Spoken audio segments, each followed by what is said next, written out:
तुझ्या वारकऱ्यावर आज ही वेळ का आली आहे? तू लवकरात लवकर न्याय दे आणि जे कोणी आरोपी असतील त्यांना फाशीची शिक्षा दे।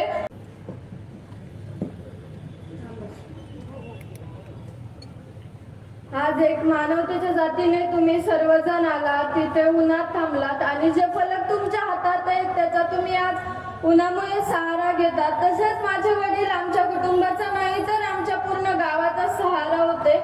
ते खूप वेगळे होते, त्यांचं गेल्याचं दुःखातून आमचं गाव सावरू शकलं नाही। आणि जे आरोपी आहेत ते खूप म्हणजे त्यांच्यात मला एक प्रश्न पडतो, त्यांच्यात मानवता का नसेल? ते इतके क्रूर कसे असतील? त्यांनी माझ्या वडिलांना इतके हाल करून मारलं, त्यांनी म्हणजे त्यांची इतकी निर्घृण हत्या झाली आहे। जे आरोपी असतील त्यांना मानवता का नसेल हा मला प्रश्न पडतोय।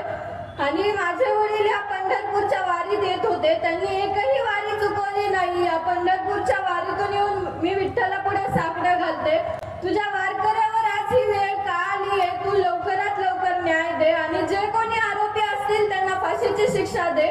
पण मनातून कुठेतरी एक प्रश्न उठतोय की आरोपींना फाशी देऊन त्यांच्या घरच्यांना किती दुःख आहे। आज जसं दुःख आपल्याला आहे तसं ते पण त्या दुःखातून जातील। पण काय करावं, त्यांनी इतकी क्रूरपणे माझ्या वडिलांची हत्या केली। आणि माझे वडील हे म्हणजे खूप वेगळे होते। शारदाबाईंच्या पोटी जन्म घेतलेला एक माणूस ते माझे वडील होते।